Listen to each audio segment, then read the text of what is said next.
Hello,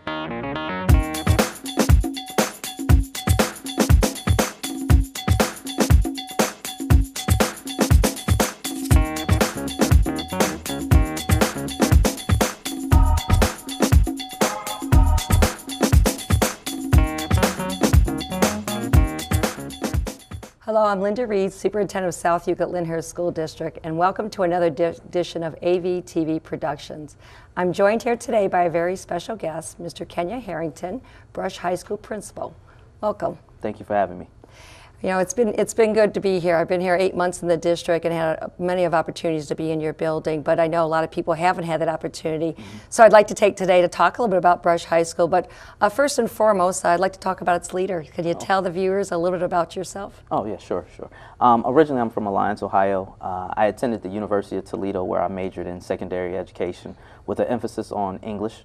I received my master's degree from Westminster College, which is in New Wilmington, Pennsylvania. I'm the proud father of 3 children, the oldest being a senior, and then 2 other children, a 12-year-old boy and a 10-year-old daughter. A very busy life. I know that a high school principal not only has a busy day, but also works a lot of night hours, so to be able to balance all that, really make sure that you have a lot of energy to be able to do that. You know, Brush High School on the outside is a very laid out building. Can you tell us a little bit about, you know, how many students and a little bit about the basics of Brush High School? Yes, we have about 1,400 students. We have between 125 and 130 staff members. We are grades 9 through 12. And we offer a variety of programming for the students so they can have success here at Brush High School. Can you talk to the viewers a little bit about some of the educational programs that you have at Brush High School? We offer a variety of advanced placement courses. In a given year, we can have anywhere between 10 and 12 AP courses. This year, we are at about 11 AP courses. They include AP Government, AP Brit Lit, AP Photo, AP Drawing, and AP Calculus, just to name a few. But then we also have a different program, our distance learning program, which encompasses Chinese and then also calculus as well. You know, you talked about a lot of advanced placement courses and having put 3 children through college and knowing some of the rigor that's in the college level courses. Can you tell us a little bit about the importance of some of that participation in those type of classes? I think it gives the students the opportunity to be exposed to material and curriculum that they may encounter when they enter into college. It gives them the exposure to a workload that they definitely will encounter when they enter into college. And it better prepares them for the opportunities that they will face as they have competition getting into college, and then also when they get done with college trying to enter into the work field. Well, you know, and we know not every student was able to maybe be in an advanced placement course. So how does Brush High School help prepare them for life beyond high school as well? I think the one thing we try and do is make a well-rounded student. So we try and offer opportunities for students to have success within the classroom, but then also outside of the classroom. And by exposing them to a variety of options, I think it better prepares them as a whole. You know, you talked about programming. There is a program called ArcTech. And could you share a little bit about what the program ArcTech is about? I think people, some don't know what the successes have been there and some of the ways that, and the reasons why it was created. Okay. ArcTech basically gives a student the opportunity to be educated in a way different from the traditional high school, I could say. It's a computer-based program. Students have the opportunity to attend ArcTech in 2 different sessions, a morning or an afternoon session, and also have the opportunity to be exposed to some vocational opportunities as well. Students have excelled at ArcTech. I think at times there was a misconception about its creation or the student that attended ArcTech, and it is not just for one individual type of student. But the one thing we want to do is make sure anybody that attends ArcTech understands that they are still part of Brush High School, and the end all is to make them a successful student. So ArcTech is another opportunity for someone who may not learn traditionally in the classroom. You know, they talk about college and career readiness, and you know, we've talked about ArcTech, we've talked about some of the courses here at Brush High School, but for that student who wants a vocation or knows what they want to do, what type of opportunities are here at Brush? Well, we are a part of 2 different consortiums, both of them giving students the opportunity to be exposed to vocational programming. Here at the high school, we offer a cosmetology program as well as an automotive mechanics program. Our one consortium, which is Excel Tech, offers culinary through Beechwood and horticulture through Mayfield, just to name a few.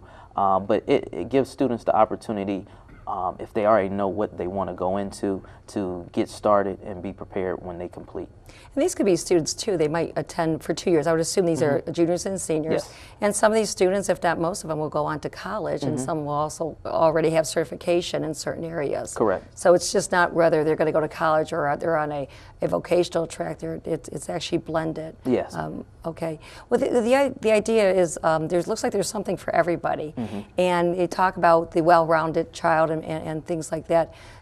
Talk to us a little bit about the extracurricular activities, the clubs, the things that are available to our students here at Brush. Well, you said it best. We want to make sure students are well-rounded. Right now we offer about 35 different extracurricular activities, some being academic in nature, some being athletic in nature. Just to name a few, we have our academic challenge team, our robotics team, the debate team, but we also have clubs that focus on photography because we have students who are interested in that. But once again, we always talk about students finding their niche in high school, and what we try and do is give them the opportunity to have exposure to these different clubs and to get involved, because the one thing we want is for students to be involved inside and then also outside of the classroom. Well, I remember looking and reading an article that successful students are involved, and it's just not being involved in the regular classes they're taking, but after school. And typically those are very healthy ways for them to develop their skills as well. What have you noticed with students who are involved in some of these clubs? I mean, what have been some of the pluses that they've experienced? I think when you're involved in a club, it gives you the opportunity to meet individuals that you normally may not have interactions with. And I think that has given students the opportunity to grow themselves. But it also exposes them to different aspects of school or non-schooling things that they may not be exposed to on a day-to-day basis, and just better preparing themselves for interaction into society, I guess you could say. Well, I remember when my 3 children, I helped fill out the application. They always wanted to know what their what courses they took, what their senior year looked like as well. But also, it wasn't just about that. It was also what extracurricular activities or co-curricular activities that they were involved with. And so that was also could show the leadership skills that some of the kids have, and some other opportunities. So I think the idea of offering clubs, and there's something for everybody here at Brush, is a great opportunity for our students to hone in on their skills and qualities. We talk about the state report card. That'll be changing, the rating. But I'd have to commend you. I mean, the last 6 years, Brush High School has gotten an effective school rating. And can you talk to us a little bit about why that success has happened? I think it starts with the teachers. The teachers have been willing to work hard in and outside of the classroom and just really collaborate with one another to put the students' best interests at the forefront. It takes a lot to maintain an effective rating. We've had the opportunity to be so close to excellent over the past 4 or 5 years, but it all starts with the teachers and their willingness to understand what they need to do as far as programming.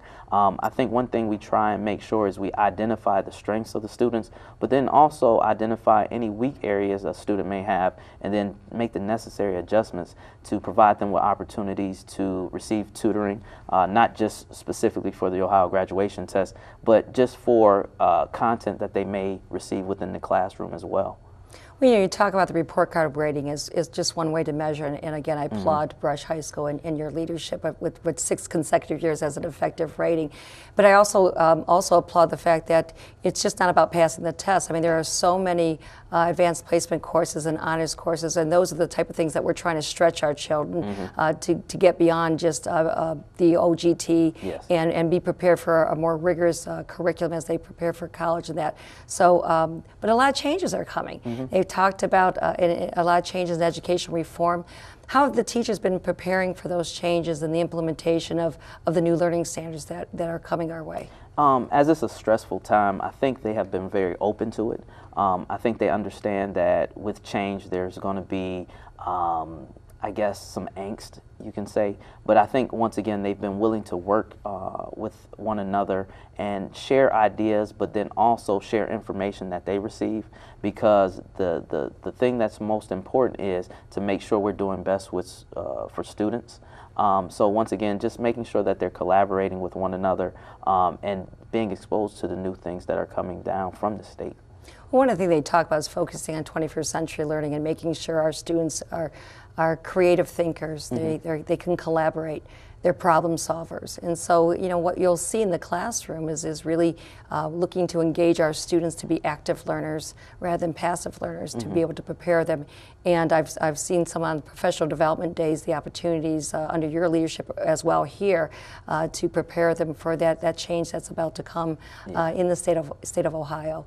So are there any special recognitions here at Brush that you're really proud of? You've been here 5-6 years? Yeah. Most recently, I kind of alluded to it a little earlier, but our academic challenge team, they took first place in their competition, as well as our debate team. And then our robotics team has continued to have success on a national level. So those are always things that we're proud of.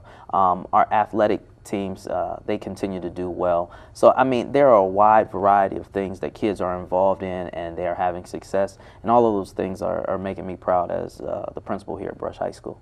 Well, you know, you've had an opportunity to see freshmen come in, and they come in eyes wide open, and then they graduate. So, you know, what's it been like to see some of these young people? They come in as ninth graders, 14 years old, and they graduate as young men and women at 18. What have you seen evolve for them as their experience here? For us to watch the maturation of a student, it's a wonderful thing, because a lot of times we're observing someone who comes in and doesn't know what they don't know, and then they begin to grow. And by the time they become seniors and they graduate, they always come back and let us know that they are happy that there were individuals in place and then programming in place to help them achieve the goals that they set for themselves and to be successful in and out of the classroom.